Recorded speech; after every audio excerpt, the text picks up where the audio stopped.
Vice President Sara Duterte, panic mode na. Tila kitang-kita na po at basang-basa natin na takot na si Sara Duterte. Kaya lahat na lang ng dapat gawin ay kailangan ng gawin. Now na.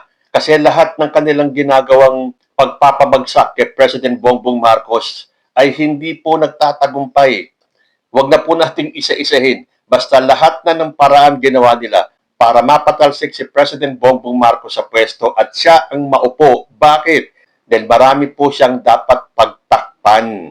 Nung lahat na ng paraan ay hindi nagtagumpay, ito ang last recourse niya, ang mag-pronounce na siya ay tatakbong presidente sa 2028. Akala siguro ni Sara Duterte, kapag nagpahayag na siya ng kanyang willingness na tumakbo sa 2028, ay mabubura na lahat ng kanyang dapat sagutin. Halatang-halata naman kasi. Mantakin ninyo, first time in Philippine history, 2 years before the election, meron ng atat na magpahayag na siya ay tatakbo. At bakit naman nagpahayag na ng pagtakbo? Napakatagal pa naman ng eleksyon. 2 taon pa. Sino ngayon ang namumulitika? Natandaan ko, sabi pa ni Sara Duterte noon, si Martin Romualdez daw ang may balak at may ambisyon maging presidente. O, edi na back to you ka ulit. Lagi naman nababack to you itong si Sara Duterte. Paano? Hindi na nila alam kung ano talaga gagawin nila.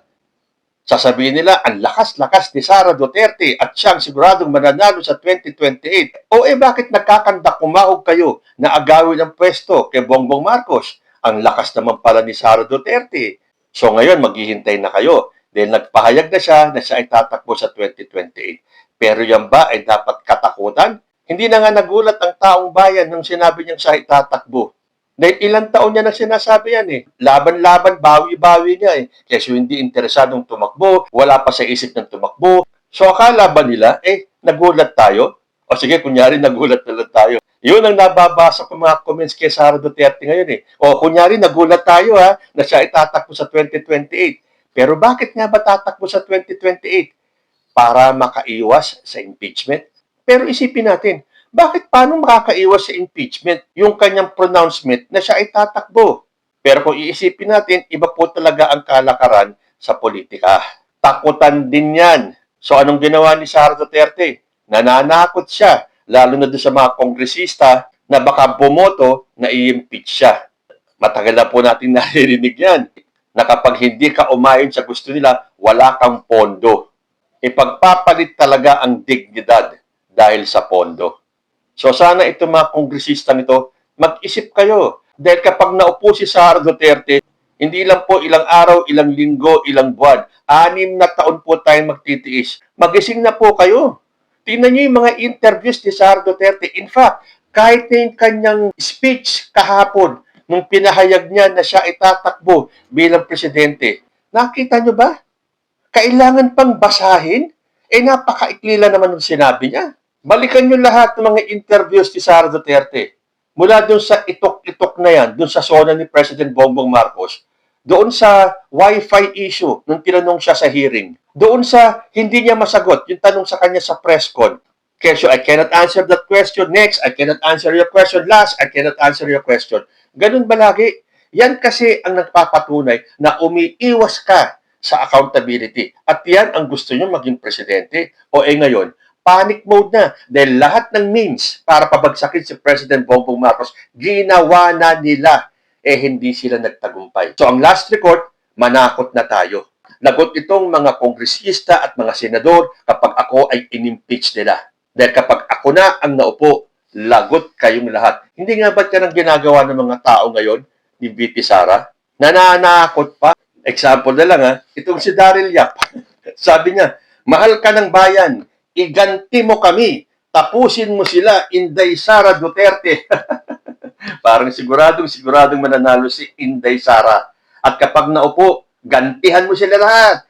Iganti mo kami, tapusin mo lahat. Ito isa pa, si Cathy Binag, sabi niya, sa mga nang-aapi sa kanya, doon sa mga kung ano-ano ang ginawa sa kanya, tinapakan siya, sinaksak siya, binaboy ang pagkatao niya, plus the fact na kinidnap ang kanyang ama at dinala sa dahig. Maghanda-handa kayo Kasi sure ako, may hawak siya at hindi natin alam kung ano yun. So, good luck sa inyong lahat.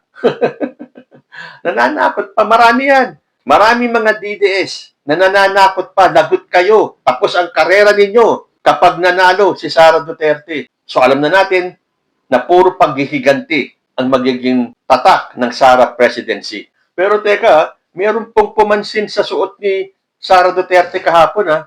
Kung napansin nyo, siya po ay nakaitim. Talagang pinangatawanan niya yung pagsuot ng itim. Pero hindi ba, medyo negative ang dating ng itim. Tinan yung naging campaign ad ni Amy Marcos nung pareho sila nakaitim. Imbis na umani ng paghanga sa publiko, lalo lang silang nabas. Tapos ngayon, itim ang sinuot ni Sara Duterte. Bakit itim? Dahil sabihin niya, nagluluksa siya para sa bayan. Dahil ayon sa isang nabasa kong post, bad feng shui ang pagsusuot ni Sara Duterte ng itim sa pag-aanunsyo ng presidency. Ayon daw sa feng shui, ang kulay itim ay kumakatawan sa elementong tubig na may kaugnayan sa kapangyarihan at seryosong disposisyon. Subalit, kapag ito ay ginamit ng sobra sa isang pampublikong okasyon, lalo na sa pag-aanunsyo ng kandidatura sa pagiging presidente, nagkakaroon ito ng negatibong epekto sa persepsyon ng publiko. O hindi nga ba? Imbis na umani ng tagumpay ang kanyang pagsasa publiko na siya ay tatakbong presidente, mas marami ang batikos na inabot niya. Sasabihin niyang pinupolitika lang daw siya. Eh anong ginagawa ni Sara Duterte ngayon? 2 taon pa bago ang eleksyon, namumulitika na siya. So anong gagawin niya ngayon? Porque nagsabi na siya, natatakbo siya. So lahat ng pupuntahan niya, lahat ng event niya, lahat ng pagpunta niya sa abroad, ay parang mangangampanya na siya. O hindi ba sign ng natatakot ka na? Kaya gusto mo ngayon pa lang, kahit na 2 taon pa ang hihintayin natin, eh kailangan mo ng mangalap ng boto.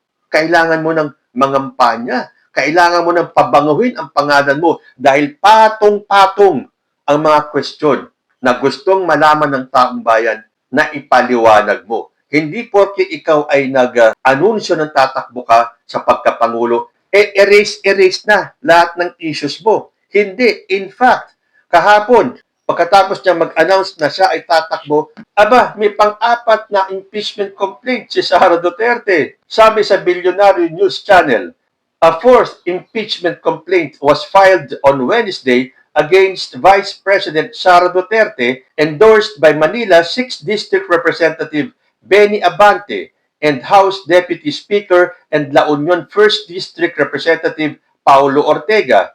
This came after VP Sara declared her intention to run for president in the 2028 national elections. Dahil syempre nga naman, ngayong opisyal na siyang tatakbo sa 2028, mamadaliin din talaga ang pag-usig sa kanya.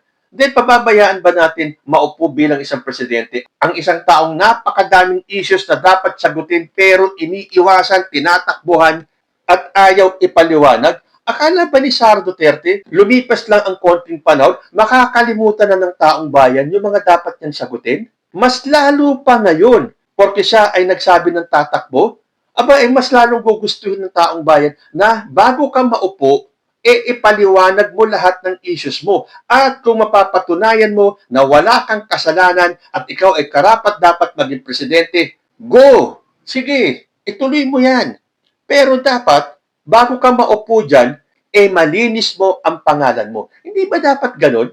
Ito mga DDS, puro popularidad lang ang pinanlalaban kay Sara Duterte. Mataas daw sa rating. Mataas ang performance rating, mataas ang trust rating, pero puro gawa-gawa lang naman yun. Mataas ang performance rating, wala naman tayong makitang performance. Mataas ang trust rating na ang daming dapat sagutin. Ayaw sagutin?